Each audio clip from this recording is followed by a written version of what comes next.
दोस्तों, आपने कई बार लोगों को कहते सुना होगा कि मेरे नसीब में नहीं है, या नसीब में होता तो ज़रूर मिल जाता, या फिर यह कहावत कि नसीब से ज़्यादा किसी को कुछ नहीं मिलता। आज मैं नसीब की बात इसलिए कर रहा हूँ क्योंकि आज की जो कहानी है उसका शीर्षक है नसीब का खेल। और इस कहानी को पूरा सुनने के बाद में आप कमेंट ज़रूर करिएगा। तो 15वीं सदी की यह कहानी है। भोलापुर गांव में एक बहुत ज्ञानी पंडित रहा करता था। पंडित आजू बाजू के सारे ही गांवों में बहुत ही प्रख्यात था और इसी वजह से वो धनवान भी था। पंडित का परिवार ज़्यादा बड़ा नहीं था।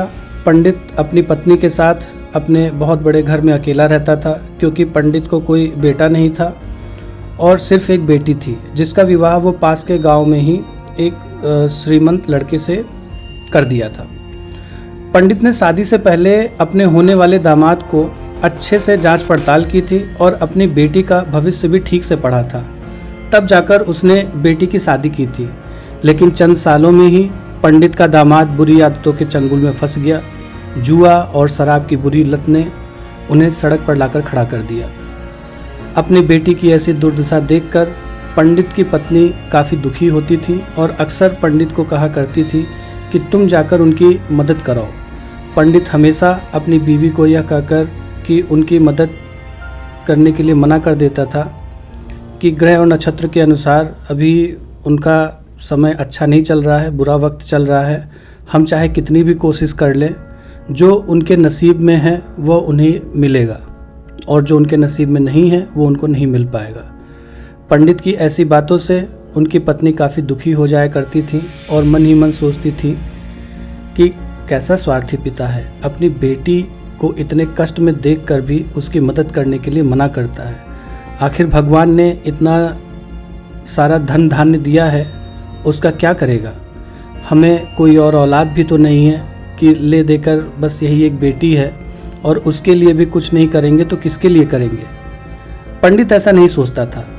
ऐसा नहीं कि पंडित अपनी पुत्री से प्रेम नहीं करता था, लेकिन उसने अपनी पुत्री की कुंडली इतने अच्छे से पढ़ी थी कि और वह यह पहले से ही जानता था कि वह चाहे किसी भी लड़के से उसकी शादी कर दे, लेकिन उसके जीवन में यह समय आने वाला ही था और बिना इसे भुगते उसको छुटकारा नहीं मिलने वाला था। एक दिन खाने पीने के लिए भी मोहताज हो चुके पंडित की बेटी और दामाद उनके घर पर आए।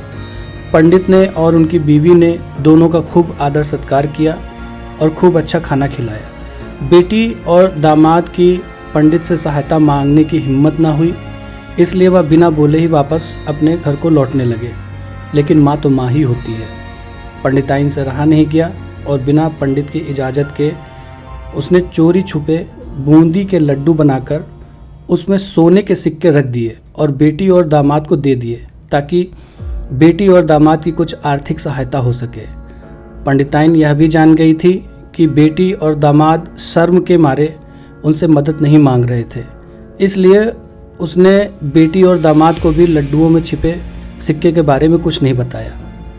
जाहिर सी बात है कि जब वो लोग घर जाकर लड्डू खाएंगे तो उन्हें उनमें सोने के सिक्के मिल जाएंगे और इस तरह बिना मांगे ही उन तक मदद पहुंच जाएगी। यह सोचकर पंडिताइन मन ही मन अपने बेटी की मदद करने के लिए खुश होने लगी। पंडित ने दामाद और बेटी उन दोनों का आशीर्वाद लेकर अपने घर के तरफ रवाना हो गए। उन दिनों गाड़ियां तो होती नहीं थी, घोड़ा गाड़ी या बैलगाड़ी चलती थी। पैसे ना होते तो और चीज़ों की लेन देन से भी व्यवहार हो जाता था। बेटी और दामाद का गांव पंडित के घर से कोसों दूर था, फिर भी पैसों की कमी के चलते वह चलकर अपने गांव की तरफ निकल पड़े। थोड़ी दूर ही चले थे कि पंडित की बेटी के पैर में मोच आ गई और अब उसको चलना भी मुश्किल हो गया। पंडित के दामाद ने जब देखा कि उसकी बीवी अब बिल्कुल चलने में सक्षम नहीं है तो उसने एक तांगा अपने घर तक किराए पर ले लिया। दोनों पति पत्नी तांगे में बैठकर घर तक पहुंच गए, लेकिन तांगे वाले को देने के लिए उसके पास पैसे नहीं थे। इसलिए पंडिताइन ने जो बूंदी के लड्डू उन्हें दिए थे वही किराए के तौर पर उस तांगे वाले को दे दिए। तांगे वाला बूंदी के लड्डू को लेकर वहाँ से चला गया। तांगे वाला अपने घर की तरफ जा रहा था, तब उसे एक हलवाई की दुकान दिखी। उसने सोचा कि थोड़े से बूंदी के लड्डुओं से मेरे घर के लोगों का पेट थोड़े भरने वाला है। इससे अच्छा मैं इन बूंदी के लड्डुओं को बेचकर उनसे कुछ चावल खरीद लेता हूँ। तांगे वाले ने बूंदी के लड्डू हलवाई को बेच दिए। जिस गांव में वह हलवाई रहता था, उसी गांव में एक आदमी ने अपने घर पर पूजा रखी थी और उसी पंडित को उस पूजा के लिए बुलवाया था। पूजा में लगने वाले प्रसाद के लिए उस आदमी ने उसी हलवाई से बूंदी के लड्डू के लिए, जहां पर उस तांगे वाले ने बेचे थे, हलवाई ने भी उस आदमी को तांगे वाले से खरीदे हुए लड्डू ही पहले दिए ताकि वह खराब ना हो जाए, क्योंकि वह नहीं जानता था ये लड्डू कब के बने हैं।